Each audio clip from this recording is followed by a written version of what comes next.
लोकसभा चुनाव में दूसरे चरण के लिए चुनाव प्रचार का आज आखिरी दिन है। आज शाम को 6 बजे प्रचार का शोर थम जाएगा। उम्मीदवार केवल घर घर जाकर ही मतदाताओं से अपील कर सकते हैं, मतदाताओं से संपर्क कर सकते हैं। दूसरे चरण में 26 अप्रैल को पश्चिमी यूपी की 8 लोकसभा सीटों पर अमरोहा, मेरठ, बागपत, गाजियाबाद, गौतम बुद्ध नगर, बुलंदशहर, अलीगढ़ और मथुरा लोकसभा सीट पर मतदान होगा।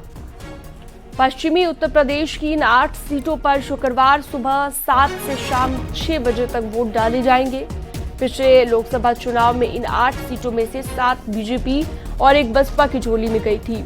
दूसरे चरण में मथुरा की बीजेपी सांसद हेमा मालिनी, गौतम बुद्ध नगर के सांसद डॉक्टर महेश शर्मा, अलीगढ़ के सांसद सतीश गौतम जीत की तिकड़ी लगाने के इरादे से चुनावी मैदान में हैं। वहीं टीवी सीरियल रामायण में प्रभु श्री राम का किरदार निभाने वाले अभिनेता अरुण गोविल भी मेरठ सीट से चुनावी मैदान में हैं।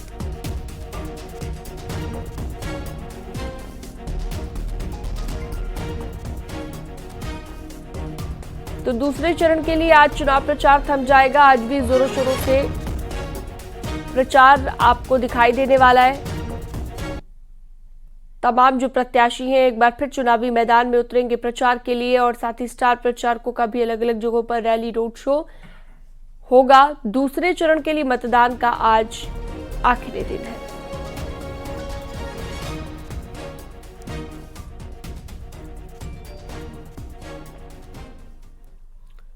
गृहमंत्री अमित शाह आज वाराणसी पहुंचकर पीएम नरेंद्र मोदी के चुनाव प्रचार की कमान संभालेंगे। गृहमंत्री वाराणसी लोकसभा क्षेत्र के केंद्रीय चुनाव कार्यालय का उद्घाटन करेंगे और चुनाव कार्यालय वाराणसी के महमूरगंज इलाके के तुलसी उद्यान में बनाया गया है।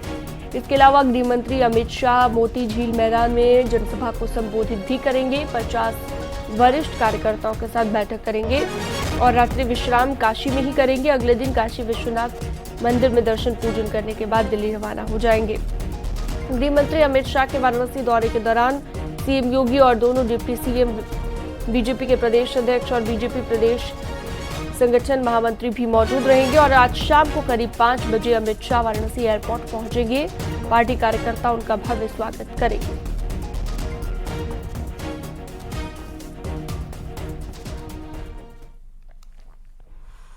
इसके साथ ही मुख्यमंत्री योगी आदित्यनाथ आज लखनऊ में बीजेपी प्रदेश मुख्यालय में मीडिया वॉर रूम का उद्घाटन करेंगे। बीजेपी प्रदेश अध्यक्ष भूपेंद्र चौधरी भी इस दौरान उनके साथ मौजूद रहेंगे। करीब 11 बजे बीजेपी राज्य मुख्यालय में बने मीडिया वॉर रूम का उद्घाटन करेंगे।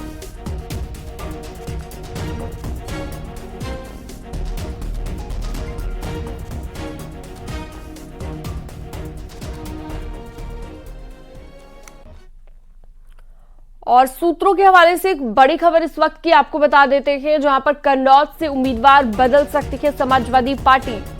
कन्नौज से अखिलेश यादव लड़ सकते हैं चुनाव। तेज प्रताप यादव को एसपी ने अभी तक उम्मीदवार बनाया था, लेकिन माना जा रहा है यहां पर भी समाजवादी पार्टी अपना उम्मीदवार बदल सकती है। तो ऐसी कई सीटें देखी गई जहां पर बार बार कंफ्यूज दिखाई दी समाजवादी पार्टी और अपने प्रत्याशी बदले गए। अब एक बड़ी खबर ये कि कन्नौज से भी समाजवादी पार्टी की तरफ से अपना प्रत्याशी बदला जा सकता है। अखिलेश यादव यहां से चुनाव लड़ सकते हैं।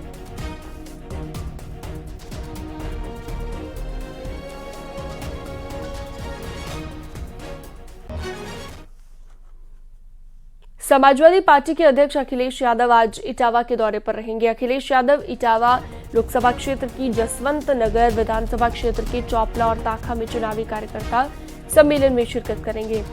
एसएस मेमोरियल पीजी कॉलेज सुतियानी मोड़ ताखा में अखिलेश यादव कार्यकर्ताओं को संबोधित करेंगे। उसके बाद प्रहलाद स्मारक इंटर कॉलेज में चापुला में कार्यकर्ता सम्मेलन में भी शामिल होंगे।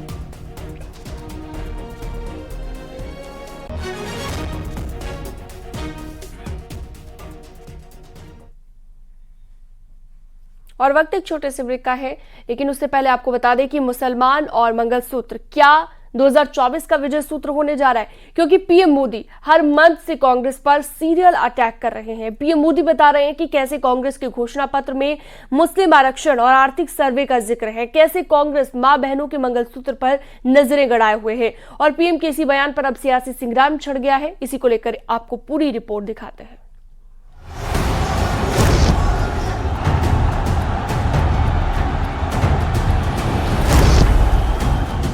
पहले जब उनकी सरकार थी उन्होंने कहा था कि देश की संपत्ति पर पहला अधिकार मुसलमानों का है।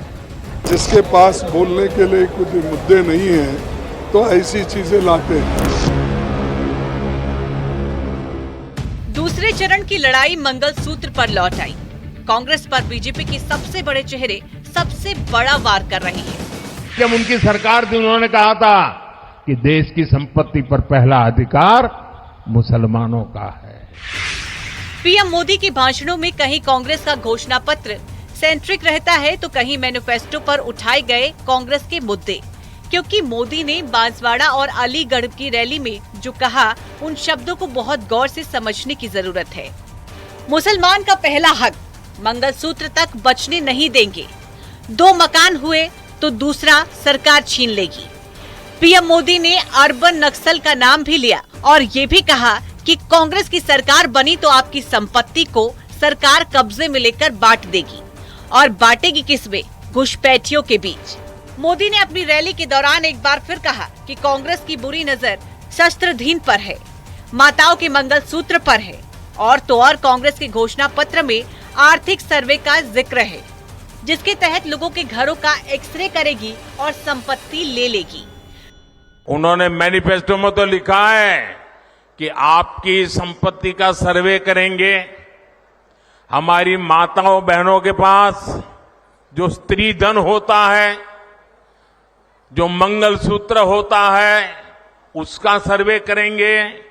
और फिर उनके एक नेता ने तो भाषण में कहा एक्सरे किया जाएगा, एक्सरे किया जाएगा। मतलब आपके घर में अगर बाजरे के अंदर डिब्बे में भी कुछ रखा है तो वो भी एक्सरे करके खोजा जाएगा।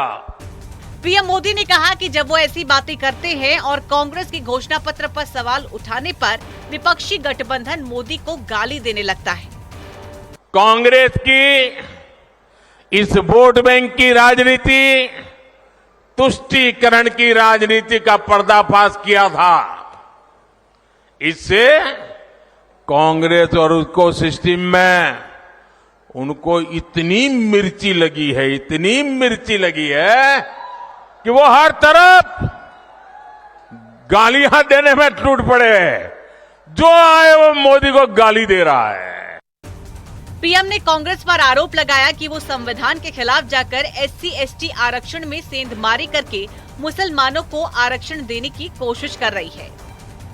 आरक्षण का जो हक बाबा साहब ने दलित, पिछड़ों और आदिवासियों को दिया, कांग्रेस और इंडिया अलायंस वाले उसे मजहब के आधार पर मुसलमानों को देना चाहते थे। मैं कांग्रेस को पूछना चाहता हूं, क्या कांग्रेस ऐलान करेगी कि संविधान में दलितों, पिछड़ों के आरक्षण को, आदिवासियों के आरक्षण को कम करके वो इसे मुसलमानों को नहीं बांटेंगे? जरा वह देश की जनता को वादा करो। सवाल है कि चुनाव में हिंदू मुसलमान की जरूरत क्यों पड़ी? इसके कारण बहुत स्पष्ट है।